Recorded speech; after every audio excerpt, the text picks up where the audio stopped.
بسم اللہ الرحمن الرحیم۔ السلام علیکم اسٹوڈنٹس، کیسے ہیں آپ؟ امید ہے کہ آپ سب خیریت سے ہوں گے۔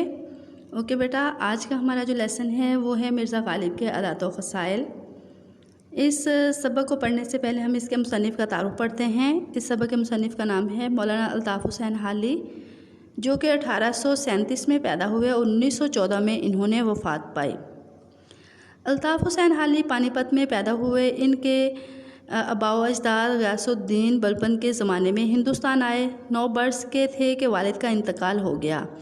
بھائیوں نے پرورش کی، تعلیم کی تکمیل انہوں نے دہلی کے عالموں کی صحبت میں کی۔ غالب اور شیفتہ کی صحبت سے بطور خاص فیض یاب ہوئے۔ سر سید سے بھی تعلق خاطر قائم رہا، یعنی کہ ان کے ساتھ بھی ان کا تعلق قائم رہا۔ شیفتہ اور غالب کے انتقال کے بعد لاہور آئے اور یہاں پنجاب بک ڈپو میں ملازمت کر لی۔ یہیں وہ انگریزی ادبیات سے متعارف ہوئے، یعنی کہ ان کے بارے میں ان کو علم ہوا۔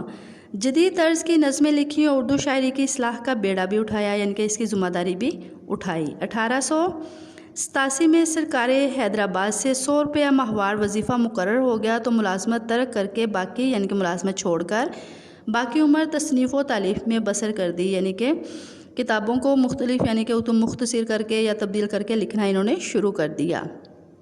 حالی کے اسلوب بیان کی سب سے نمایاں خوبی مدح نگاری ہے۔ حالی کی غرض اپنے مضمون کو ادا کرنے اور مطالب کو واضح کرنا، یعنی کہ مطلب کی جمع ہے یہ، ان کو وضاحت سے پیش کرنے کے سوا کچھ نہیں ہوتی۔ ان کی نثری تحریروں میں اعتدال و توازن کا خاص خیال رکھا جاتا ہے۔ بے جا اختصار یعنی کہ بلا وجہ کسی چیز کو مختصر کر کے بیان نہیں کرتے اور نہ ہی بے جا طوالت سے کسی چیز کو بہت لمبا کر کے بیان کرتے، یعنی ان چیزوں سے وہ اجتناب کرتے تھے، بچتے تھے۔ عبارت کو دلکش، سادہ اور مدلل یعنی دلیل کے ساتھ بنانے میں حالی اپنی مثال آپ ہیں۔ وہ ہر بات کو سنجیدگی اور عقلیت کے ترازو میں تولتے ہیں اور تخیل و جذبات سے دور رہتے ہوئے اپنے خیالات اور حقائق کو قاری تک پہنچانے کی کوشش کرتے ہیں۔ یہی وجہ ہے کہ رشید احمد صدیقی نے حالی کے نثری اسلوب کو اردو نثر کا معیاری اسلوب قرار دیا ہے۔ وہ سوانح نگار، مضمون نگار اور نقاد ہیں۔ سر سید کے قریبی اور بااعتماد ساتھیوں میں تھے۔ ان کی مشہور کتابوں میں حیات جاوید، یادگار غالب، حیات سیدی، مقدمہ شعر و شاعری، مد جزر اسلام شامل ہیں۔ آخر الذکر کتاب مسدس حالی کے نام سے بے حد مقبول ہے۔ مقدمہ شعر و شاعری جو دراصل ان کے دیوان کا طویل دیباچہ ہے، جدید اردو تنقید کا نقطۂ آغاز ہے۔ یہ ہے اس کا تعارف۔ اب اس میں سے دیکھیں ان کی پیدائش، وفات اور اس کے علاوہ کس مقام پہ یہ پیدا ہوئے، یعنی کہ پانی پت یہ، پھر ان کے والد کا جب انتقال ہوا تو ان کی عمر کتنی تھی اور انہوں نے یعنی کہ ان کو کتنا وظیفہ مقرر ہوا ان کے لیے۔ یہ چند چیزیں ہیں جو کہ آپ نے کس کے لیے یاد کرنی ہیں؟ جی MCQs کے لیے آپ نے یہ چیزیں یاد کرنی ہیں۔ اس کے علاوہ ان کی کتابوں کے نیم بھی یاد کیجیے، جیسے ان میں مشہور ہے یادگار غالب، حیات سیدی، حیات جاوید، مسدس حالی، ان کے نیم بھی یاد کیجیے گا تاکہ اگر کہیں MCQs میں آ جائیں تو آپ کے لیے مشکل نہ ہو۔ اوکے، اب ہے اس کا سبق مرزا غالب کے ادات و خصائل۔ اس کے مقاصد دیکھ لیتے ہیں کہ اس سبق کے مقاصد کیا ہے۔ اس سبق میں ہمیں اس چیز کی وضاحت کی گئی ہے کہ غالب کی شخصیت اور ان کے ادات و خصائل کس طرح کے تھے، ان سے آگاہی دی گئی ہے۔ پھر اس کے علاوہ بتایا گیا ہے خوش اخلاقی اور کشادہ پیشانی بڑے لوگوں کا شیوا ہوتا ہے۔ خط کا جواب لکھنے کی اہمیت کے بارے میں بتایا گیا ہے۔ یہ بھی بتایا گیا کہ ہمارے بزرگ کتنے وفادار اور بامروت تھے اور ادبی قسم کے آداب و تراکیب سے بھی روشناس کروایا گیا ہے۔ اس سبق کے تمام پیراگراف کی مختصر وضاحت کرتے چلوں کہ مرزا غالب خداداد صلاحیتوں کے مالک تھے۔ اللہ تعالیٰ نے انہیں بہت سی خوبیوں اور اوصاف سے نوازا تھا۔ انہی اوصاف میں سے ان کا ایک وصف خوش اخلاقی تھا۔ مرزا غالب نہایت ہی وسیع اخلاق کے مالک تھے۔ وہ ہر شخص سے خوش دلی سے ملتے تھے۔ جو شخص بھی ان سے ملنے کے لیے جاتا ان سے خندہ پیشانی اور کھلے دل سے ملتے۔ جس شخص کو ان کی سے ملاقات ہو جاتی اور وہ ان کے حسن عمل اور عمدہ اخلاق کا گرویدہ ہو جاتا تھا اور وہ ان سے دوبارہ ملنے کا मुश्ताक भी हो जाता, उन्हें इश्तियाक रहता इनसे दोबारा मिलने का। मिर्ज़ा गालिब का हल्का अहबाब भी यानी कि दोस्तों का जो हल्का था वो बहुत वसी था। वो दोस्ती को बहुत ज़्यादा अहमियत देते थे और दोस्तों को ज़िंदगी का अहम असासा समझते थे। इसका एक सबूत ये है कि उन्होंने अपने दोस्तों को जो खतूत लिखे हैं, इनके एक एक हर्फ से मेहर व मोहब्बत, खुलूस ज़ाहिर होता है और हर लफ्ज़ से गमख्वारी, हमदर्दी, वफ़ादारी और एतबार रो इत्तफ़ाक़ की झलक नज़र आती है। वो हर एक ख़त का जवाब देना अपना अव्वलीन ज़िम्मेदारी और अपना फ़र्ज़ समझते थे। चूँकि गालिब को अपने दोस्तों से दिली लगाव था, इसलिए वो इनकी फरमाइशों की तामील शौक़ से करते थे। अक्सर लोग इन्हें बग़ैर टिकट के ख़त भिजवाते थे, जिनका डाक खर्च भी ख़ुद गालिब को अदा करना पड़ता था, लेकिन इन्हें ये बात बिल्कुल भी बुरी नहीं लगती थी। अगर कोई शख्स जवाबी ख़त के लिए डाक टिकट लिफाफे में रख कर भिजवा देता तो सख्त नाराज़ होते थे, यानी कि ये चीज़ इनको बिल्कुल भी पसंद नहीं थी, ये अच्छा नहीं समझते थे, जिसका इजहार वो जवाबी ख़त में कर देते थे। मिर्ज़ा गालिब बामुरव्वत इंसान थे। आखिर उम्र में भी किसी की गज़ल या कसीदा बग़ैर इस्लाह के वापस नहीं करते थे। हालांकि इनको नज़र भी बहुत कम आता था, यानी कि बीमार भी थे, जिसका ज़िक्र उन्होंने अपने इस ख़त में किया है कि मैं नातवां बहुत हो गया हूँ, गोया साहब फराश हूँ, लेटे लेटे ख़त लिखता हूँ, लेटे लेटे मुसव्वदात देखता हूँ। चुनाचे मिर्ज़ा गालिब अपनी बीमारी और नातवानी के बावजूद भी किसी का कसीदा या गज़ल बग़ैर दुरुस्ती के, बग़ैर इस्लाह के वापस ना करते थे। मिर्ज़ा नहायत ही फ़राख दिल के मालिक थे। आमदनी कम होने के बावजूद किसी साइल को खाली हाथ ना जाने देते थे। ख़ुद तंग हो लेते लेकिन मोहताजों और गरीबों की मदद ज़रूर करते थे। इनके दरवाज़े पर लंगड़े, लूले, अपाहज लोग पड़े रहते थे और आप इनकी हर तरह से मदद ज़रूर करते थे। अगरचा ज़्यादातर तनख्वाह गरीबों और मोहताजों पर ही खर्च करते थे। वो अपने ज़ाती खराजात में तंगी कर सकते थे, लेकिन इनके लिए ऐसा नहीं करते थे। इनके मगर मुस्तहिकों की इमदाद अपनी हैसियत से बढ़कर करते थे। यही वजह थी कि वो अक्सर माली तौर पर भी परेशान रहते थे। मिर्ज़ा गालिब अपने दोस्तों के साथ नहायत ही शरीफाना सलूक करते थे। जहाँ तक मुमकिन होता इनकी भी मदद करते थे।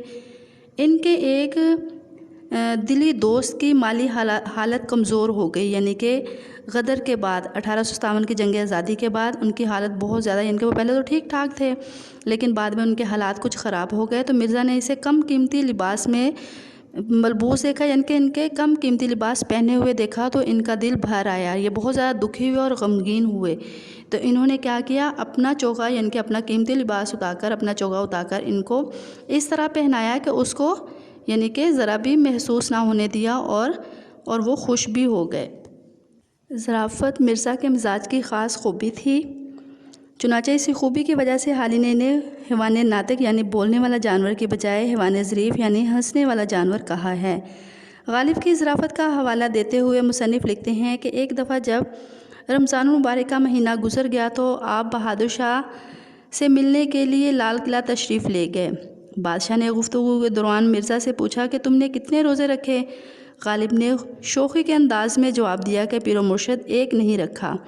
गालिब के जवाब से मालूम होता है कि उन्होंने एक रोज़े के सिवा बाकी सब रोज़े रखे हैं, हालांकि उन्होंने एक भी रोज़ा नहीं रखा था। मिर्ज़ा गालिब एक रोज़ अपने करीबी दोस्त नवाब मुस्तफ़ा ख़ान शिफ्ता से मिलने के लिए उनके घर तशरीफ़ ले गए। मकान के तारीख़ बरामदे से गुज़र कर मेहमान खाने के दरवाज़े पर नवाब साहब मिर्ज़ा के इस्तकबाल के लिए मौजूद थे। मिर्ज़ा गालिब ने उन्हें देखकर फ़ौरन फ़ारसी ज़ुबान का शेर पढ़ा, जिसका मतलब ये है कि आब हयात का चश्मा अंधेरे में है। मिर्ज़ा गालिब जहाँ अच्छे इखलाक के, आला इखलाक के मालिक थे, वहाँ इनका हल्का अहबाब भी बहुत वसी था।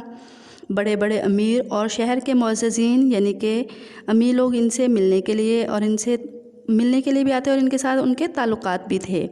उमरा मुअज़्ज़ज़ीन शहर में से जो लोग इनके मकान पर आते थे, मिर्ज़ा गालिब भी उनसे मिलने के लिए उनके मकान पर ज़रूर तशरीफ़ ले जाते थे। गोया मिर्ज़ा के ताल्लुकात उनसे बराबरी की सतह पर थे।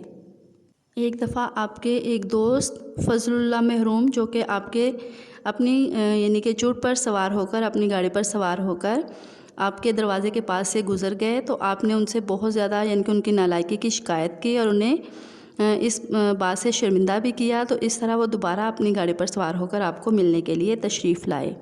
फ़वाका में यानी कि फलों में आपको सबसे ज़्यादा जो फल पसंद था वो आम था। आम आप बहुत शौक़ से खाते थे, आपको बहुत पसंद थे। इनके दोस्तों को भी इस बात का इल्म था कि इन्हें आम बहुत ज़्यादा पसंद है, इसलिए इनके दोस्त अहबाब आमों के मौसम में इनके लिए दूर दराज से उम्दा आम तोहफ़े के तौर पर भेजा करते थे। बाज़ दफ़ा वो ख़ुद भी अपने दोस्तों से फरमाइश करके आम मंगवाया करते थे। एक दिन की बात है कि बादशाह बहादुर शाह ज़फ़र अपने चंद ख़ास दोस्तों के साथ, जिनमें मिर्ज़ा गालिब भी थे, आमों के मौसम में बाग़े हयात बख्श या महताब बख्श बाग में चहलकदमी कर रहे थे। इन दिनों आमों का मौसम अरूज पर था, इसलिए बाग के सारे दरख्त हर तरह के आमों से लदे हुए थे। इस बाग के आम सिर्फ बादशाह और बेगमात के लिए मखसूस थे। आम राया को इस बाग के आमों की सहूलत मुयस्सर नहीं थी, यानी कि वो नहीं खा सकते थे। मिर्ज़ा गालिब तो वैसे भी आमों के दिलदादा थे, यानी कि आम इन्हें बहुत ज़्यादा पसंद थे। जब उन्होंने पेड़ों पर या दरख्तों पर यानी कि दरख्तों पर मुख्तलिफ़ किस्म के तरोताज़ा और बहुत ज़्यादा आमों को देखा तो उनसे रहा ना गया और वो बार बार आमों को बड़ी हसरत की नज़र से देखने लगे और देखते ही रह गए। बहादुर शाह ज़फ़र ने उनके बार बार ललचाई हुई नज़रों से देखने की वजह पूछी तो मिर्ज़ा गालिब ने हाथ बांधकर नहायत अदब से अर्ज़ किया कि हजूर, मैं ये देख रहा हूँ कि इतने सारे आमों में से किसी आम पर मेरा या मेरे बाप दादा का नाम भी लिखा है या नहीं है। मिर्ज़ा गालिब का जवाब सुनकर बहादुर शाह ज़फ़र मुस्कुरा दिया और इसी रोज़ बेहतरीन और उम्दा आमों की एक टोकरी तोहफ़न बनवाकर मिर्ज़ा गालिब को भेज दी। इसी तरह दूर दराज के इलाकों में से भी लोग इनको आम, जैसा कि मैंने पहले बताया, भेजा करते थे, मगर इनका जी कभी भी आमों से नहीं भरता था। मिर्ज़ा के करीबी दोस्त नवाब मुस्तफ़ा ख़ान शिफ्ता एक वाक़या बयान करते हैं कि एक महफ़िल में मौलाना फजलुल हक और कई दूसरे दोस्त मौजूद थे और आम के बारे में हर शख्स अपनी अपनी राय बयान कर रहा था कि आम में कौन सी खूबी होनी चाहिए, किस तरह के होने चाहिए, कौन से आम अच्छे होते हैं, ये सब यानी कि इस तरह की बातें कर रहे थे।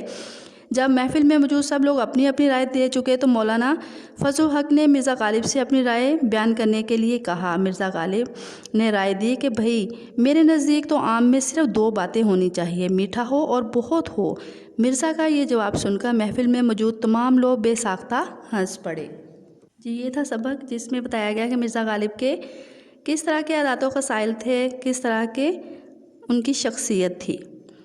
अब है हमारा ख़ुलासे के बारे में भी कुछ नक़ात हैं, उसकी वजाहत करते चलूँ कि आपने इनके जब ख़ुलासा लिखना होता है, पूरे सबक की मुख्तसर समरी लिखनी होती है और हर पॉइंट को डिस्कस करना होता है। इनके चंद अहम नक़ात है जिसको मैं डिक्टेट कर रही हूँ, इसको आपने देखते हुए अपना ख़ुलासा कंप्लीट करना है और आपके ख़ुलासे में ये सारे ही नक़ात मौजूद होने चाहिए। आला इख़लाक़ के मालिक, दोस्तों से खंदा पेशानी से मिलना, मुरव्वत और लिहाज तबीयत का हिस्सा, दोस्तों का साथ छोड़ दिया, दोस्तों ने साथ छोड़ दिया, मिजाज में ज़राफ़त, हिवाने नातिक और हिवाने ज़रीफ़, ख़ुददारी और हिफ्ज़ वज़ा, आमों से रग़बत, ये थे इसके अहम नक़ात। अब कुछ हैं पॉइंट्स, कुछ है सेंटेंसेस जिसको आपने ख़ुलासे में मार्कर के साथ लिखना है, उसको भी अंडरलाइन कर लें। नंबर 1 है हिवाने ज़रीफ़ की बजाय हिवाने नातक कहा जाए तो ज़्यादा बचा है या बेहतर है। नंबर 2 है मैं तो तुमको मेरी समझता था लेकिन तुम तो, मगर अब मालूम हुआ कि आप सौदाई हैं, ये लिखेंगे। उसके बाद लास्ट में लिखेंगे मेरे नज़दीक तो हमें सिर्फ 2 बातें होनी चाहिए, मीठा हो और बहुत हो। ये वाले 3 सेंटेंसेस हैं जो कि आपने अपने ख़ुलासे में मार्कर के साथ लिखना है। इसके अलावा जब आपने ख़ुलासा स्टार्ट करना है तो फर्स्ट सेंटेंस यानी कि कोई भी ख़ुलासा मुसन्निफ़ कहते हैं कि इससे स्टार्ट नहीं करना बल्कि लिखना है मिर्ज़ा गालिब नहायत वसी अखलाक के मालिक थे। यहाँ से स्टार्ट करते हुए आपने अपना ख़ुलासा कंप्लीट करना है। ओके, आपको जो काम याद करने के लिए दिया गया है वो जो लिखने के लिए दिया गया है उसको कंप्लीट करें। ओके, बेस्ट ऑफ लक, अल्लाह हाफिज़।